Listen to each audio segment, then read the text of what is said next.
Kokios šalies, irgi taip ruošiausi šitam mūsų pokalbiui, Airija gavo special mention ir Belgas.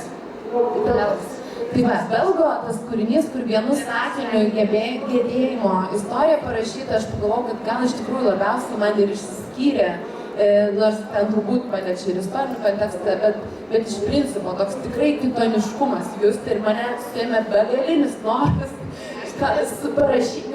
parašyti kažką, kas nebūtų visiškai visų šitų dedamųjų neturėtų. Bet aišku, taip atrodo, kai skaitau ištraukas, tai visi kūriniai labai skirtingi, vis tiek ten daug tų niuansų, bet žodžiu, bet yra ta lydinti ir man atrodo yra tas atgimstantis, nežinau, kai kur net buvo įvardinta, kad magiškasis neorealizmas, toks neofolkrealizmas.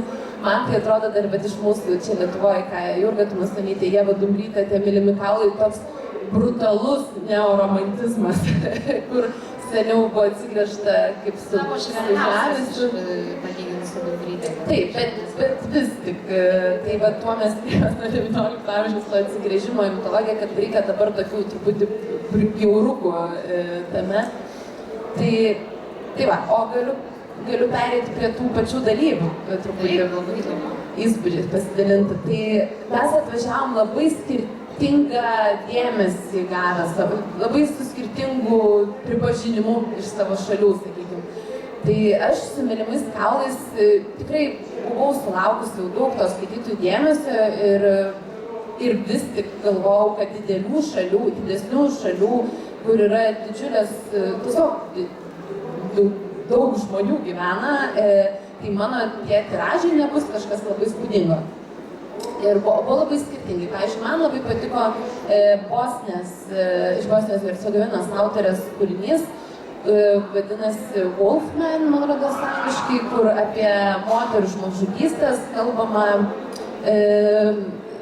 irgi pasitelkiant tarsi mitinę būtybę, vilkolakį, kad kažkaip apie skaudžius dalykus, ir apskritai daug autorių apie skaudžius dalykus lengviau kalbėti tą maginę kalbą, kaip ir visus akcentus sudėliojo, skaitosi ne taip skaudžiai.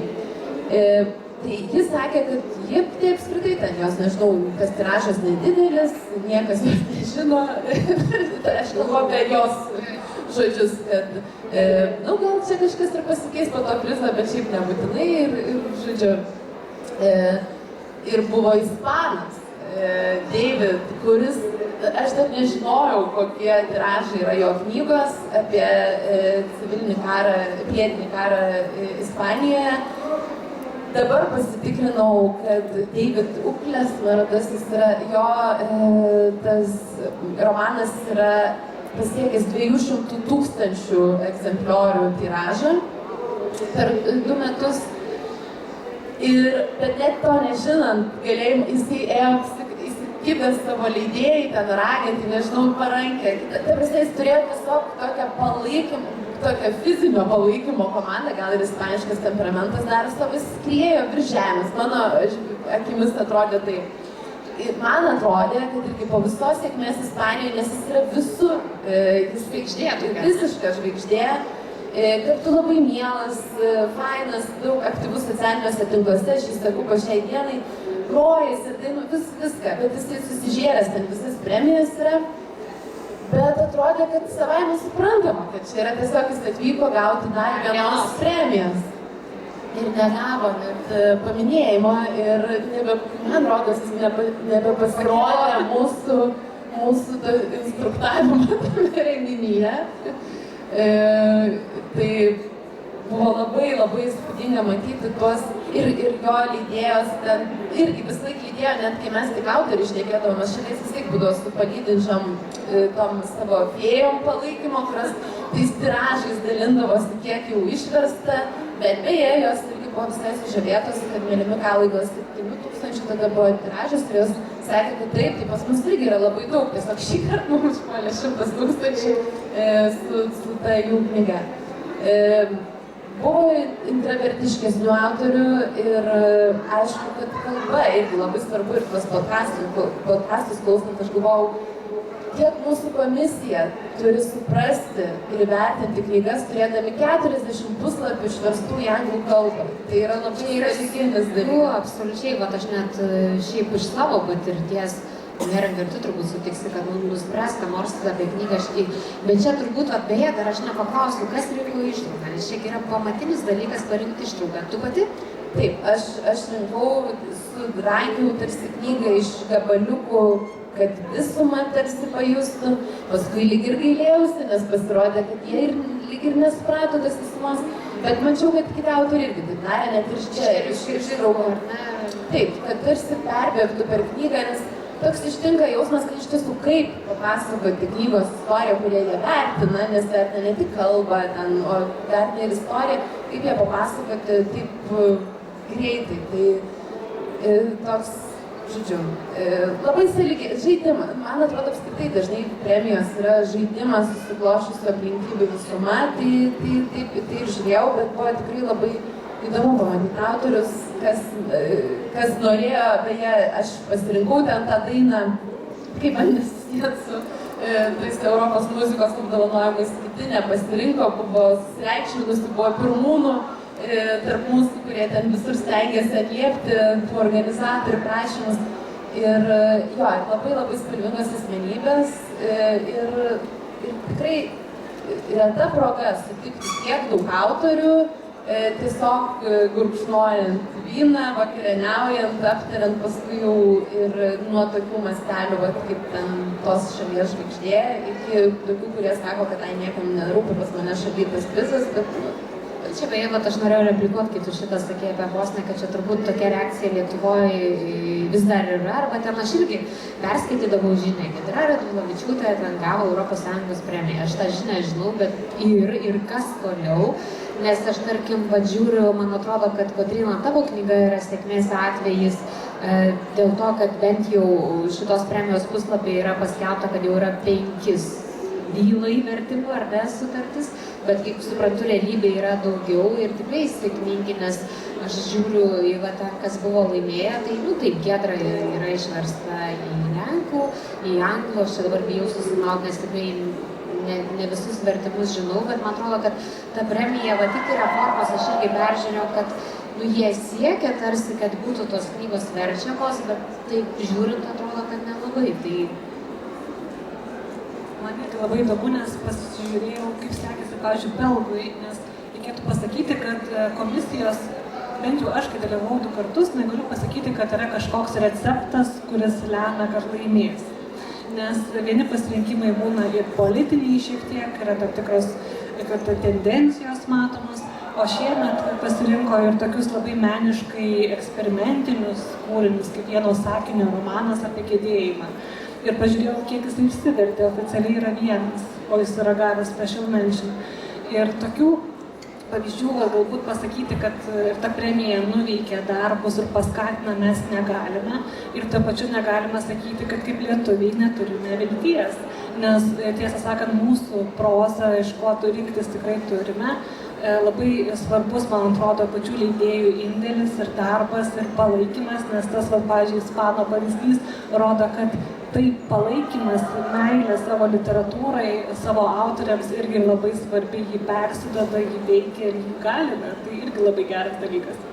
Aš tai norėčiau pridurti, nors čia, matau, nėra literatūros agento Beno Bėranto, bet iš tiesų tai didžiausią darbą, manau, visada nuveikia leidėjai, kurie dirba su užsienio teisių pardavimais ir agentai, kurie mugėse nuo ryto iki vakaro sėdi su katalogais ir susitinka su kitų leidyklų ieškančiais tais leidėjais, bet tada kiekvienas medaliukas yra kaip dar viena uogytė ant to torto, tikrai padedanti, nes kai renkasi leidėjas turbūt ir neaiškus, kaip abejoja kažkokių knygų, tai reiškia ir, kad turbūt paramai, jeigu šalyje yra daugiau šansų gauti ir jau įvertinimas, kuris galbūt, jeigu uždės ant viršelio, padės pardavimam, nes žmonės pakilnos antakius ir nuspręs, kad vis tiek mano knygos vertimų sėkmė tikrai yra nulemta Sigitos Beno ir Lietuvos kultūros instituto Ir aš čia turiu pridėti ir vertėjų, nes aš tikrai žinau, kad kalbant apie lietuvių literatūrą, kadangi Benas praktiškai yra pirmas agentas, tai vis tiek reikia pasakyti, ir matau, čia sėdi ir Tina Uoli vertėja į estų kalbą. Ta prasme, būtent mūsų šalies vertėjai, tai yra, kurie verčia lietuvių literatūrą į kitas kalbas, jie atlieka iš esmės ir agento darbą, nes buvo vertėjų seminaras Plungiai ir visi irgi klausė, ar ne, ten ką versti, ar ir klausinėja, ar ten kokie Latvijai, ypač, turiu minti, kad čia vertėjai labai atlieka, bet mūsų mažos literatūros specialistai. Aš noriu pasiteisinti. Taip, aš kalbėjau būtent apie tai, ką ta nominacija duoda vertimams, nes be abejo, mano apskritai visa knygų kelionė į vertimus prasidėjo tik vertėjų dėka. Į Latvių, Daciją buvo didžiausia ambasadorė, dabar Tina, Estų. Tai čia yra nuostabu, tai tiesiog tai yra dalykai, kurių praktiškai galbūt leidėjams vertėjams lengviau pasiūlyti, kai yra irgi apdovanota knyga. Bet čia be jokios abejonės vertėjai yra didžiausi ambasadoriai ir geriausi ir įdėmiausi skaitytojai. Bet turiu omeny, patį tą, tai turbūt taip, pati ta premija, jie nors jie irgi bando pradėti dirbti, tarsi siūlyti tą knygą ir patys, bet tikrai justi tas labai šviežumas, kad jie viską išbando, nors premija lyg ir ilgametė jau yra, o jie bando rasti vis kažkokius būdus, kaip tapti premija, o ne tik... Ir aš žiūriu, mūsų diskusija eina beveik į pabaigą, tai aš noriu dar paklausti jūsų, ar jums kaip buvusiams, aš čia dar nepaminėjau, beje, man labai gražaus dalyko, kad Kotryna palaikyt nuvažiavo į Prahą visą Aukso žuvų leidyklos komandą, čia galvoju, Dieve, kaip gražu. Ar jūs nemanot, kad ta premija vis tiek yra kažkokia komplikuota, nes mes čia taip ilgai pasakojame apie tą tokį procesą, ar aš gal biškai apie vertimą dar pratęsiu ir gal tokį, nežinau, krislelį tokį išvelgiu, aš nežinau, gal man Neringa pritars ar nepritars, bet visgi ta sėkmė, ar autorius gauna premiją ar ne, labai priklauso nuo vertimo į anglų kalbą. Ir jo, labai svarbu išversti labai taip kažkaip, nežinau, gerai, nes man, kadangi aš vis tiek susidraugavau ten ir su kuratoriam tos premijos ir su tom agentėm, Aurelijai, jinai minėjo, kad tas vertimas galbūt ir kažkaip pakišo koją, galbūt. Ir visiems, šiaip man iki šiol irgi atrodė, bet ir autoriams atrodo, kaip gali teikti lietuviškam ar ten, sakykime, latviškam ar estų kūriniui, tiesiog pagal vertimą. Ir nežinau, va čia ir yra tas komplikuotumas, nes jie patys deklaruoja, kad jie nori įvairovės, jie nori kažkokių labai įvairiausių mažų kalbų ten ir panašiai. Bet, pavyzdžiui, praeitais metais buvo apdovanotos didžiosios kalbos, tai buvo prancūzų, anglų ir italų. Tai, nežinau, kas ką, kur ten koja pakiša, bet man atrodo, sakykime, angliškai parašytam kūriniui yra lengviau. Aš irgi pratarčiau labai trumpai, kad tai yra komplikuota ir manau, kad darbas su vertėjais ir kultūros laida, literatūros yra labai svarbi, nes grįšiu prie minties, kurią prieš tai sakiau, kad po Prancūzijos sezono, lietuvių sezono kultūros Prancūzijoje, iš tikrųjų jautėsi labai matoma Lietuva, jautėsi šiltas priėmimas iš biurokratinio aparato ir man atrodo, kad čia vienas iš kelių, kuris galėtų mums labiau padėti. Kita vertus, labai reikia palaikyti vertėjų bazę ir darbą su autoriais ir stengtis kartu visiems perimamų tikslų. Tai turbūt pagrindinis dalykas, kuris mums užtikrintų sklandesnį buvimą. Tai Kotryna, paskutinis sakinys tau, ką tau kaip autoriai šitą premiją, nes turbūt mes kaip kartais sakom Lietuvoje apie kūrybiškiausią knygą 12, kad labai svarbu būti 12, ir nesvarbu jau, ar tu laimėsi. Čia yra 13, ar ne? Tai koks efektas tau kaip autoriai? Nuostabus, tai iš tiesų buvo labai unikali patirtis, sakau, su visų tuo pasiruošimu ir pamatymu kitų autorių ir net susidarimo įspūdžio apie kontekstą, ką būtent tose šalyse iš jaunų autorių atrinko jų komisijos. Man labai patiko tas tokio tendencijų vėjo pojūtis ir jų pamatymo gyvai. Ir aišku, knygai tai yra dar vienas įrašas ant galinio viršelio, kuris yra svarbus, nes aš manau, kad mes gyvename tokiais kol kas dėkingais laikais, kad knygų pasiūla yra didelė, žmonės skaito, knygų yra daug, įvairiausių ir tada svarbu išsiskirti. Aišku, bandžiau iškart viršelio spalva, bet tas Europos literatūros prizo nominacija irgi smagu. Aišku, kad gaila. Pirmiausia, kai sužinojau apie tą nominaciją, aš paguglinau, nes buvau tik kažkokias nuotrupas girdėjusi. Paguglinau, tai aišku, kad jau kai tave nominuoja, tai tu ir gauni tą savo nacionalinį premiją, kaip čia pasakyti, ir paskui tik tai, nes taip seniau būdavo, kad kiekvienas ir gauna net ir finansinį išraišką tos premijos. Pasidžiaugiau. Tada sužinojau apie reformą. Tada bandžiau laikyti špygas, kad sektųsi, bet jau ten nuvykus aš supratau, kad visiškas atsitiktinumas čia bus, ką išrinks. Ir aš, pavyzdžiui, mano tekstai anglų kalbą vertė Jade Will, tai tikrai niekaip negalėčiau pasakyti, aš jo vertimu esu patenkinta, negalėčiau pasakyti, kad vertimas šiuo atveju galėjo pakišti koją. Galėjo pakišti koją parinkimas tų ištraukų fragmentuotas, bet irgi neįmanoma papasakoti knygos 40 puslapių. Tai čia nekišęs tos kojas, vienaip būtų vienaip negerai, kitaip. Tai tiesiog reikėjo pasimėgauti, kad visi ten esam. Nekritau taip žemai iš tų daugybų, ne tiek jau daug buvo tų įvertinimų Lietuvoje, kad labai stipriai nusivirčiau kaip Deividas. Bet tai išsinešiau tokią patirtį, kad visą laiką atsimenu, kad aš tai galiu paminėti ir kadangi knyga verčiama arba išversta jau į 9 kalbas. Vau, tu aplenksi Alvydą Šlepiką, kur mano vardas Marytė, man atrodo, yra rekordas vertimų prasme. Pažiūrėsime. Kipės sėkmės.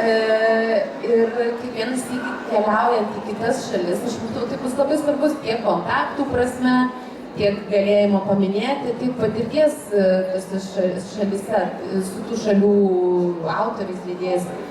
Tai aš esu labai laiminga, čia buvo didžiulė sėkmė, aš žinojau, kad su šita knyga tiesiog, kas nutiks per tuos metus, tas jau ir bus mano, tai aš šitą patirtį išsinešu kaip tikrai labai mielą ir labai linkiu tam prizui sėkmės. Iš tikrųjų, tegul jisai tampa vis žinomesnis ir gal žinot, kas bus?